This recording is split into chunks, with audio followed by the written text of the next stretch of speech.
You are listening to episode number 289 of Better Blood Sugars with Delane MD.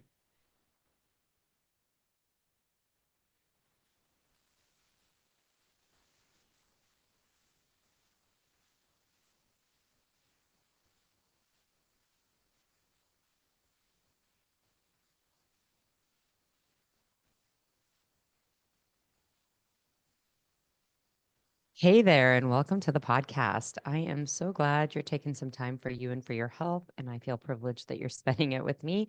If you are watching on YouTube, I had to make sure that my mic was plugged in, so I had to listen to the intro as it played out. So there was a little pause. So today, I want to discuss some of the foundational approaches and considerations when you're attempting to fix your type 2 diabetes, your insulin resistance, and start to see better blood sugars. It's the beginning of the year, kind of seems like it's a great time to do that. I always try to present this information in the early part of January, and I know I'm kind of running behind. It's February. Um, and in the interest of people who are having New Year's resolutions of getting healthy, I want to make sure that they have information for that. And I also think it's important. I realize that, I've been doing this podcast for 7 or 8 years now, and my information, my understanding of the science and what it takes to normalize insulin resistance and fix our biology to get healthy, my understanding of that science has changed over those years. So I even think that at least once a year, kind of representing and bringing together all the different pieces of information as I understand them is really important because that's changing information. And so today is going to represent some information that I probably haven't presented in previous basics to better blood sugars podcast episodes.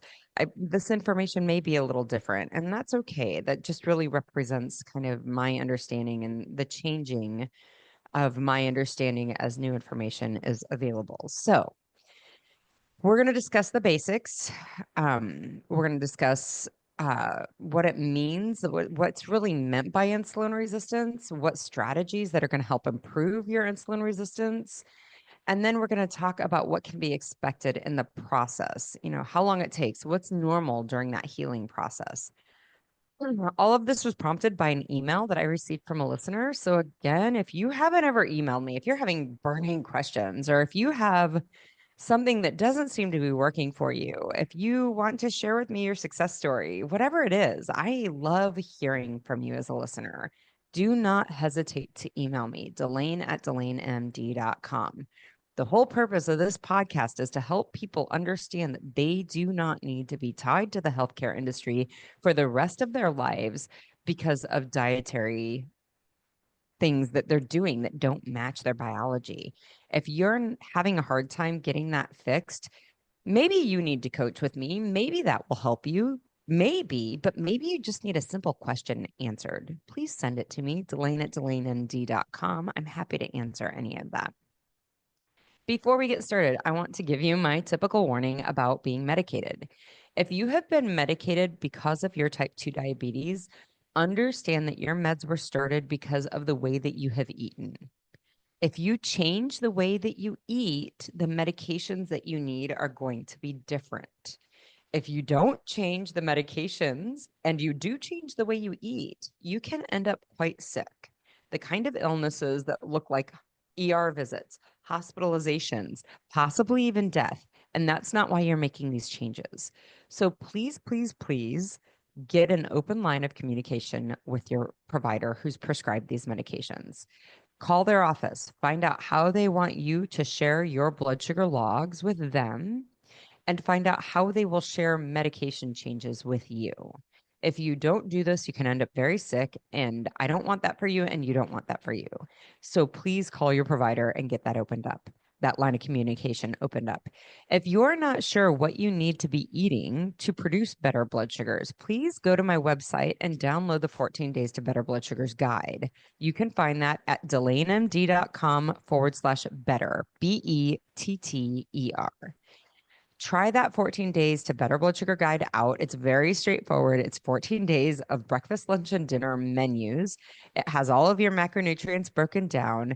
It's very straightforward. Eat this, eat this, eat this, and then watch your blood sugars drop. My friend, if you think that the food isn't the issue, it's your genes, it's something else, go try those 14 days out because I will guarantee you will see better blood sugars with this. Now, I understand that some women have a hard time applying that to the rest of their life. That's fine. If that's what you do, you do the 14 days, you see rocking hot blood sugars, and you are like, I don't know that I can eat this way for the rest of my life. If that's you, set up a better blood sugars assessment call. You and I are going to hop on the phone and you and I can discuss strategies for applying this long term. Maybe, again, maybe coaching is what you need. That's awesome. I've got options for that. But if you're just not sure how you're going to apply it long term, set up a better blood sugars assessment call. If you have done the 14-day guide and you didn't see better blood sugars, I really want to talk to you. I want to hear from you. Please set up a better blood sugars assessment call. I want to know what didn't work for you, and I want to help you troubleshoot ways that you can find to change your diet to start seeing better blood sugars. I've yet to meet the person, the human being, that will not see some improvement in their blood sugars by doing dietary adjustments. So if you're not seeing the changes that you were hoping to see, please set up this call. So you can set up this call at calendly.com/DelaneMD/call. So I'm going to spell that out because it's long. So it's CALENDLY.com/DELANEMD/CALL. Calendly.com/DelaneMD/call. All right. So I'm going to start with a listener's email. I'm going to read it to you. When I read this, I thought, oh my, this is a great question. And I haven't presented this information all in one concise way. And I thought this was a great opportunity. So it was a really great question, wonderful email. And I think it's going to be wonderful information for everyone. So, hi, Dr. Delane. Thank you for all the good information you put out into the world. I've listened to your podcast for a year or so, and after seeing my A1C numbers creeping higher and higher, both of my parents have diabetes, very poorly managed, eventually became insulin resistant, and I really don't want to go there and down that path. This year I turned 50 and my A1C finally crept its way into that pre-diabetic territory at 5.9. So last week I got a continuous glucose monitor and I started your 14-day program, or at least my version of the program. I'm vegetarian, semi-pescatarian, and I've developed my own meal plan aiming at similar macronutrients targets. I am reasonably active and have been doing strength training. I do a lot of walking in my daily life. Unfortunately, I'm finding that even quote unquote healthy, high protein foods like beans, farro, or quinoa have too many carbs and will cause a glucose spike. And my veggie rich meals aren't giving me enough protein. I don't know what's okay in terms of a spike, but my blood sugars jump up to the 160s to 190 range, and that's above my target of 140. Of course, I know I can eat low carb veggie proteins like tofu, seitan, nuts, and occasionally fish, but it makes me crazy to think that those would be my only options. I can absolutely forego the candy and the bagels and the such, but I can't imagine a future in which a warm veggie grain bowl would be a no-no. I have two thoughts that comfort me. Maybe if I eat a stricter diet for a few months, my body will heal and I'll be able to eat a reasonable, more varied vegetarian diet than that. Or the second thought she has, maybe my target of 140 is too low and I should allow myself higher readings as long as they are caused by foods that I know are healthy. Sorry, I know this is a lot for an email. I'm really motivated to make lifelong changes, but I have to know that the change is sustainable. Do you have any thoughts, any words of wisdom? With gratitude, Sharon. So many women think that I'm going to have to give up all the good foods that I love in order to fix my diabetes. And the fact is, I think many women avoid attempting to fix their diabetes based on this worry, on this concern that they're going to have to give up everything that they love in order to do it. The foods that they believe they can't live without, they aren't willing to give up, and they don't even attempt it, the fixing of their type 2 diabetes. What I want to offer you is I've not seen this to be true. I'm going to say it's rarely true because I always feel like the more I know about things, the more I know I don't know everything. I really truly believe that in my soul. So I'm going to say it's rarely true, but I have never seen it to be true that women have to give up everything that they love, or 100% have to give up the things that they love in order to fix their insulin resistance, their metabolic health, and their diabetes. With all of the diabetics I've worked with, I have yet to meet anyone who's had to 100% give up the foods that they love in order to fix their numbers. If the fear of giving up a food is keeping you from going all in on this, let me reassure you that that is unlikely to be the case, my friend. Please hear that. It is possible for you to get healthy, to do it on your terms, and to not give up the foods that you love in order to do that. So I don't make up all the rules, but for the hundreds of women that I have worked with, I've yet to meet one that needs to do this. Okay. So let's discuss what the basics are about fixing your type 2 diabetes and your blood sugars, what you can expect, what tools you can use, what fixing it looks like. How do you know when it's fixed? We're going to talk about all of that. And then I will read to you my response to her. So, first things, what is insulin resistance and what does it take? What is it caused by and what does it take to fix it? Insulin resistance is when your cells do not respond to insulin in an effective way or as expected. So, insulin is a hormone that's released by your pancreas in response to glucose in the bloodstream. Okay. Again, there's glucose in the bloodstream. Your pancreas is an organ in your abdomen that perceives or senses that there's glucose in your bloodstream and releases insulin in response to that. The insulin is meant to go to your cells and cause your cells to open up, bring the glucose inside of the cell, and then that cell can burn it off as fuel. That's how this is supposed to work. What happens when you're insulin resistant is that doesn't happen. Your pancreas likely perceives that there is glucose in your system, and it likely produces insulin in response to that glucose. But at the cellular level, either the cell does not perceive the insulin or the cell does not open up and bring the glucose inside. And these are two different processes that can be the source of your insulin resistance.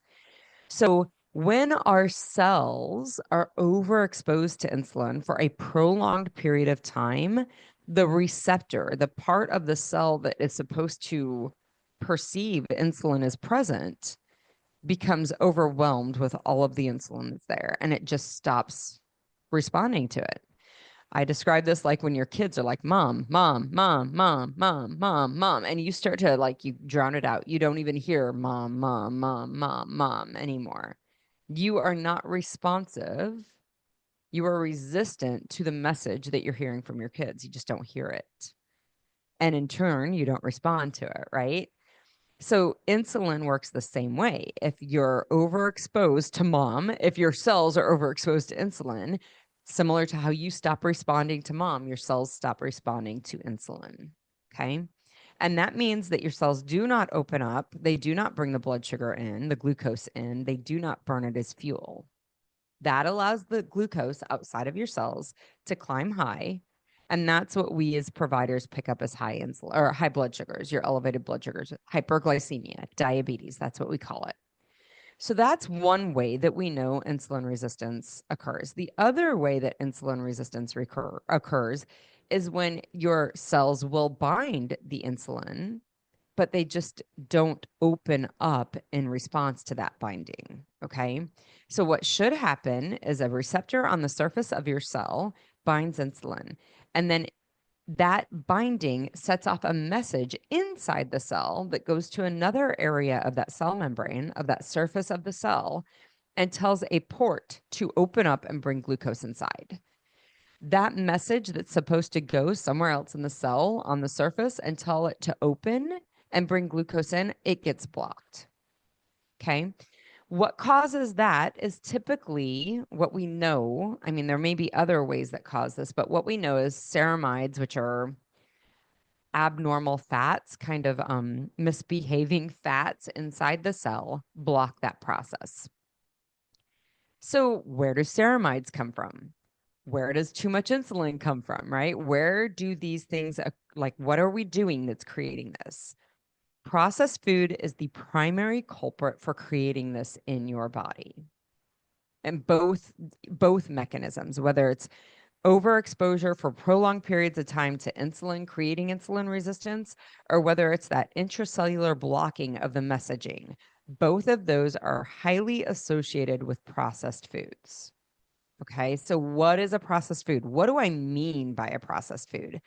We have natural foods, we have apples, and we have nuts, and we have fruits and vegetables that are grown on the ground. Those are natural foods. And then we as human beings like to process those natural foods, right? So we have wheat. Wheat is a natural food, but humans process it into flour. So when we process a natural food, we almost always concentrate carbohydrates. We concentrate the carbohydrate component of the natural food in a way that just does not match our biology.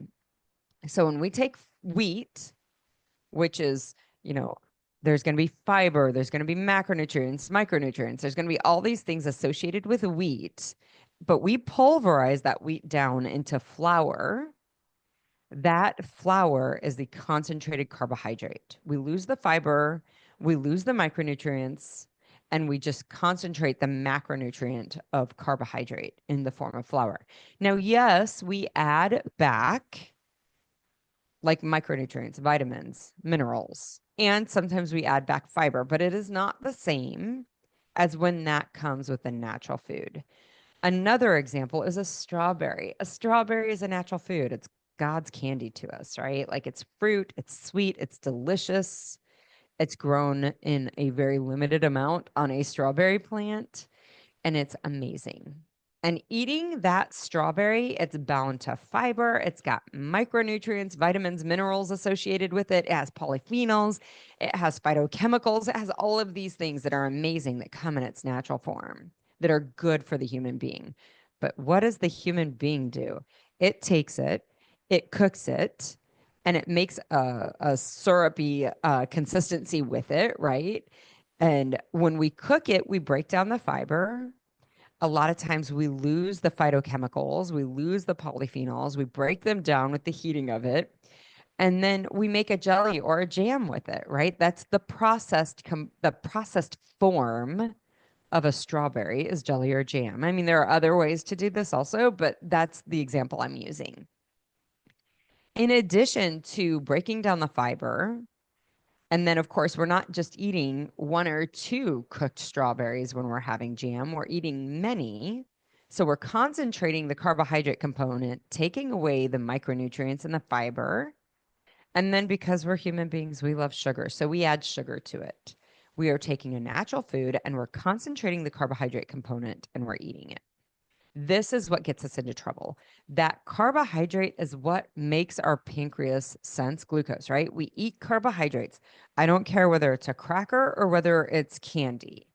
All of it is absorbed into our bloodstream as glucose. And that glucose then goes to our pancreas and it tells our pancreas that there's sugar there and it should make insulin. And then we release insulin. And because we've eaten such a concentrated carbohydrate, such a concentrated form of glucose, we're releasing a ton of insulin and we get overexposed to high concentrations of insulin. And because we as human beings eat all the time, we have prolonged exposure to insulin. This is how processed foods create insulin resistance. In addition to over concentrating our carbohydrate component, processed foods also have substances that the human animal would not come into contact with in a natural environment. Some of these are fats, right? Corn oil, canola oil, vegetable oil, all of those are corn oil. Canola is a little different, but it's a corn oil type substance, okay? If you think of corn, my friend, corn is not a naturally oily substance. We have to do a lot of chemistry to make corn oil. It is an industrial oil that, again, a human being in a natural situation would not come into contact with corn oil in the amounts or the frequency that we do in processed foods. These are the substances, like these are the things that are added to our processed food that create then that second intracellular blocking component, right? Those industrialized oils are what lead to ceramides, and those ceramides lead to that blocking of the message. If the insulin can bind to our cell and tell the cell there's insulin there, you need to go open up that port. If that binding can occur, these ceramides that come from these industrialized oils that are in processed foods block that internal messaging that says open up the glucose port and bring the glucose in. This is how insulin resistance is occurring, and this is how processed foods are the primary culprit to creating this in the human being. You'll talk to diabetic educators and nutritionists, and they'll be like, you need to cut back on bananas. And my friend, what I want to tell you is nobody got diabetic because they're banana problem. It's these processed foods that create the disease. Maybe you do have to cut back on bananas while you're healing. Okay, fine. But it really fires me up to hear somebody say that sugar-free candies are okay, but bananas are a problem. That is not the case. That is not what is creating your disease. We really have to cut out these processed foods. In addition to these oils, there's also all sorts of additives that contribute to poor metabolic health that are like poisoning our mitochondria. They just contribute to poor metabolic health that are added to processed foods. So when you're looking at a label and you see a bunch of scientific words that you don't know what they mean, you need to be suspicious of that food. You probably need to avoid that food if you're trying to heal your cells up. If you're not sure, a good rule of thumb is anything in a box, a bag, or a wrapper. Those are probably problem foods. Apples come in a bag. I'm not talking about apples. Strawberries may come in a carton. They're not really a box, so maybe that's an issue, maybe not. But rice, pasta, those all come in boxes. You probably need to avoid those. Potato chips, Cheetos, candies, those all come in a bag. You probably need to avoid that. Candy bars, protein bars, granola bars, they all come in wrappers. You probably need to avoid them. Those are the things that are processed foods that have hidden things in them that make us as human beings sick. Okay. I always say we're the only animal on the planet. You've heard me say this before. I'm sorry if you've listened for a long time. You're like, I'm so sick of hearing this. But we are the only animal on the planet that is not eating the food that the earth makes for us.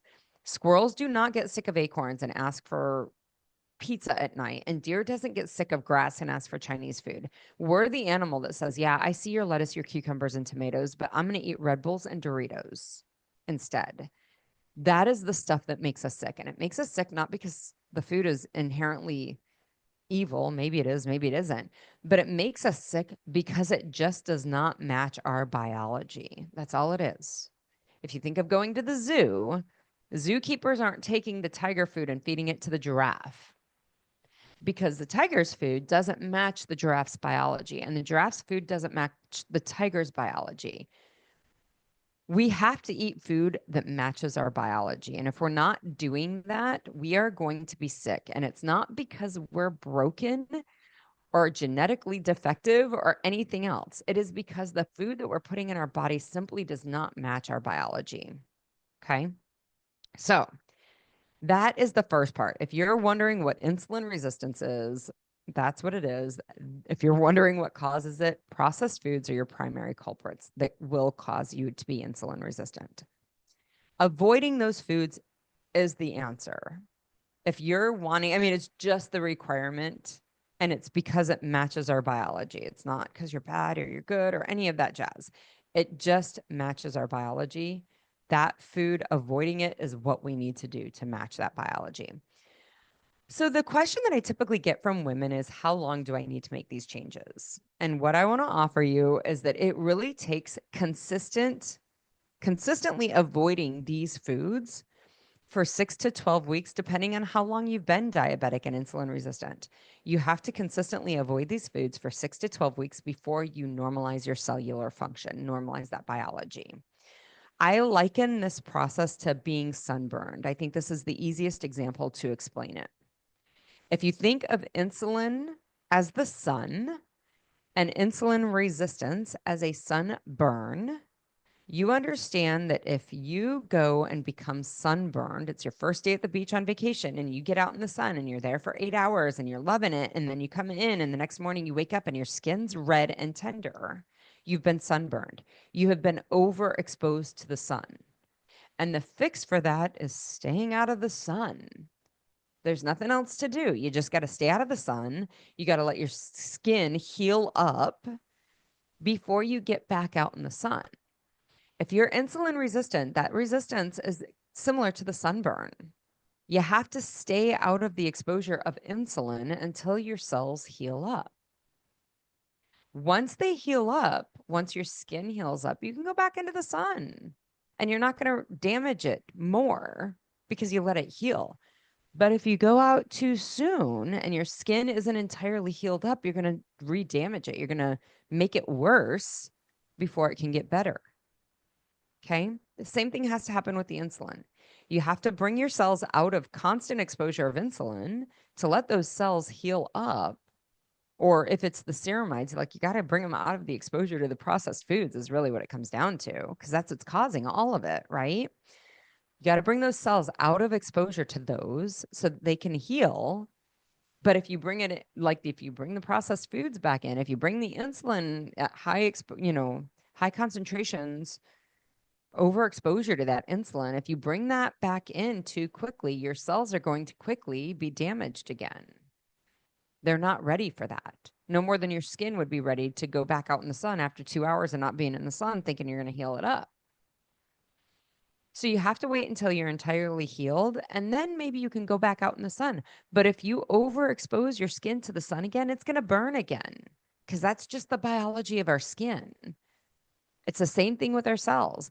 If you overexpose your cells to processed foods, making high insulins or having too much of these, abnormal food sources that aren't really food to the human being, these industrial oils or other additives that are in these processed foods, if you overexpose your cells again to those foods, you will redevelop insulin resistance.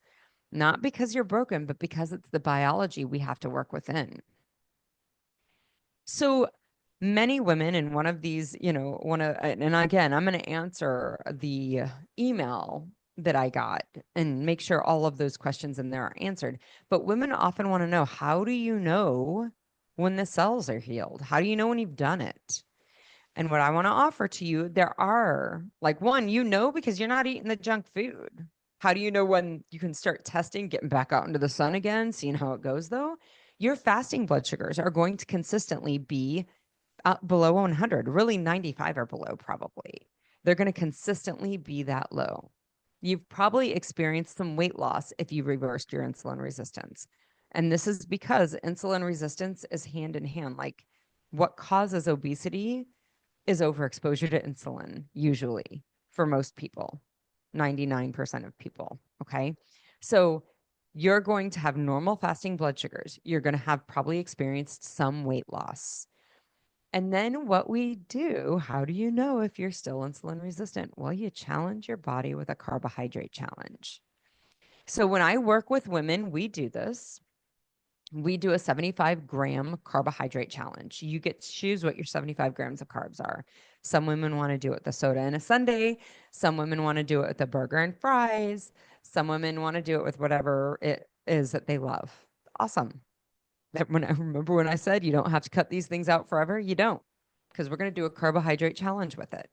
And then you're going to eat that, and then we're going to see what happens to your blood sugars at 30 minutes, 60 minutes, 120 minutes. We're going to see, does your body respond to that carbohydrate challenge appropriately, as we would expect, effectively?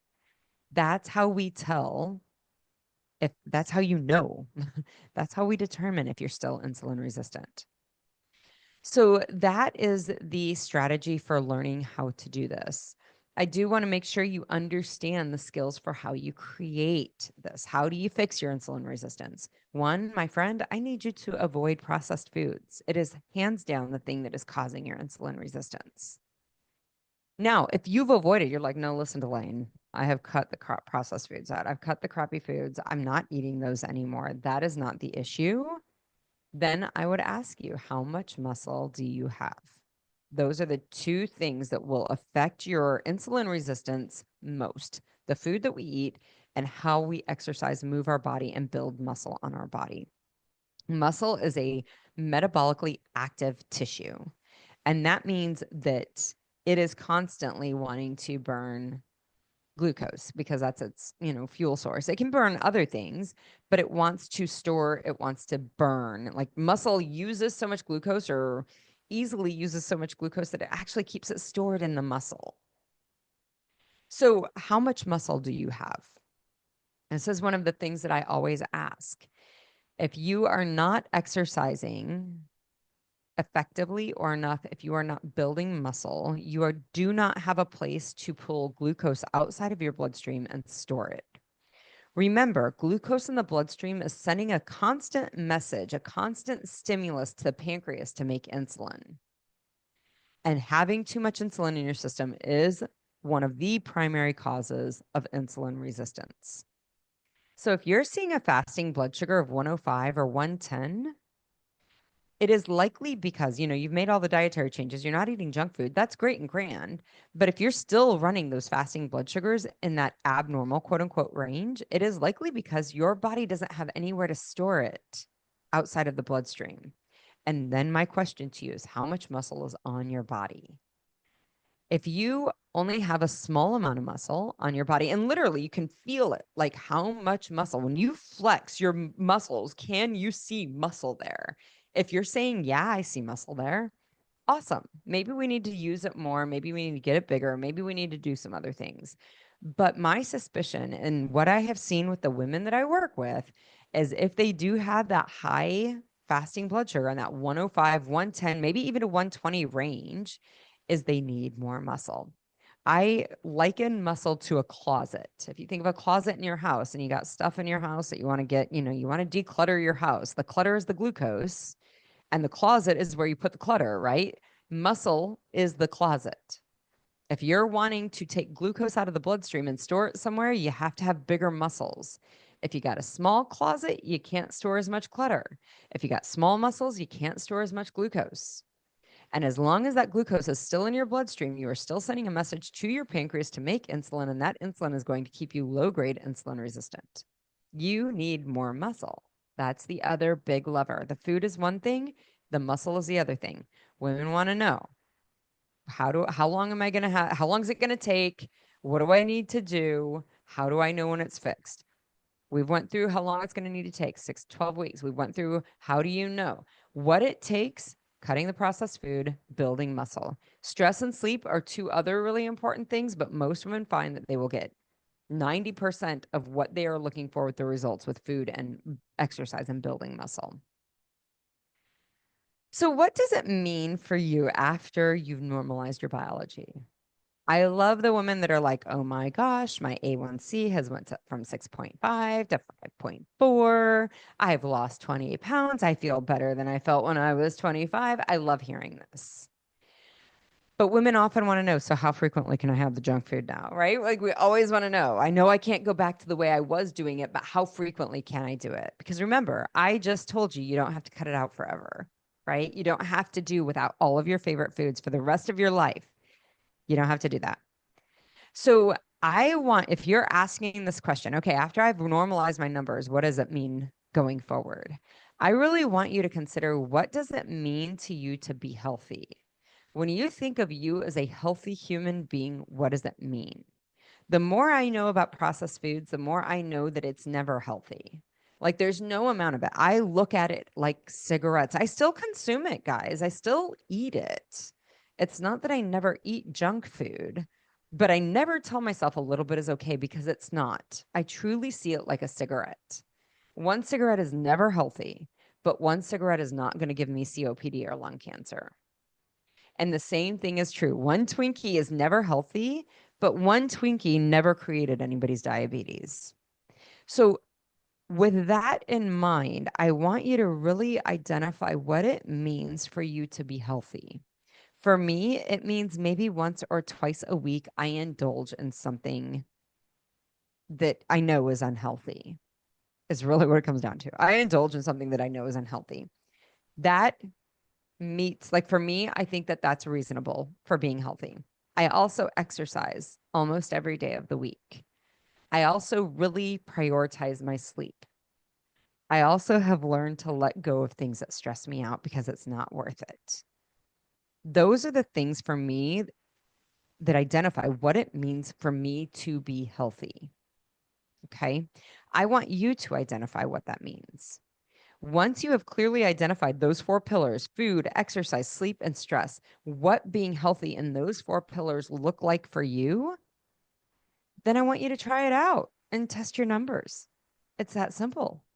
For me, I know I can eat a treat, quote unquote, a treat food once or twice a week and not have any problems. I know that because I watched my numbers long enough to know that they don't go into the abnormal range anymore, meaning my A1C and my insulin level don't go in the abnormal range anymore. I exercise again every day. This morning I got up before work. It's a Friday. It's like not a Saturday or Sunday before work, and I ran 8 miles because I know that that for me is part of being healthy. It may not be for you, but you need to determine what exercise when you're healthy looks like for you. What's reasonable, right? Like you may be like, girl, seriously, I'm not running 8 miles a morning. That's eating stupid sandwiches, and that's fine. But there's something between running 8 miles every morning or in the morning and doing nothing that you believe is healthy. And I want you to identify that, and I want you to start doing it and see what results you create. From that space, you may do it for 6 or 12 weeks and realize that your numbers don't do what you expect them to do. And you may have to make some adjustments to what you think is healthy. It's that simple. I cannot tell you what it means for you after your numbers have normalized. I don't know. I don't know your biology. If we worked together, I would have a better idea, right? That's fine. But what I want you to identify is what it means to you to be healthy, and it's likely different than what you've been doing. Start moving towards that and see what results you get. And then you may need to tweak some of that, change some of that, and that's okay. That is what I have for you as far as what does it mean? How do you get there? What's causing the problem? What is the issue? As far as the questions that the listener had in the email, maybe if I'm stricter for a few months, my body will heal and I'll be able to eat more reasonably, a more varied vegetarian diet after that. Absolutely. Again, bananas never made anybody diabetic. Processed foods did. But as your cells are sick, like the sun, like going out for a little bit in the sun never made anybody have skin cancer, right? Like we're human beings. We live on the earth. We're exposed to the sun all the time. Like some of it is probably expected. That's just part of our experience. Some of these foods, a banana is expected. It's not part of the problem. But when you are sunburned, you have got to pull yourself out of the sun until your body heals. When your cells are insulin resistant, you have got to pull your cells out of overexposure to insulin until they heal. So sometimes this does mean you have to make some dietary changes while you're healing that are not going to be something that you do long term, and that's fine. So yes, I agree with that thought that the reader had, right? Or the listener had. Maybe if I eat stricter for a few months, my body's going to heal and I'm going to be able to have more reasonable stuff. Again, without the candy, without the bagels, without those things, yes. But yeah, I agree with you. Farro never made anybody diabetic, and neither did pinto beans. Like that's not the issue. So I agree with that. The other question that she had is maybe this target of 140 is too low and I should allow myself higher readings as long as they are caused by foods that I know to be healthy. Probably not.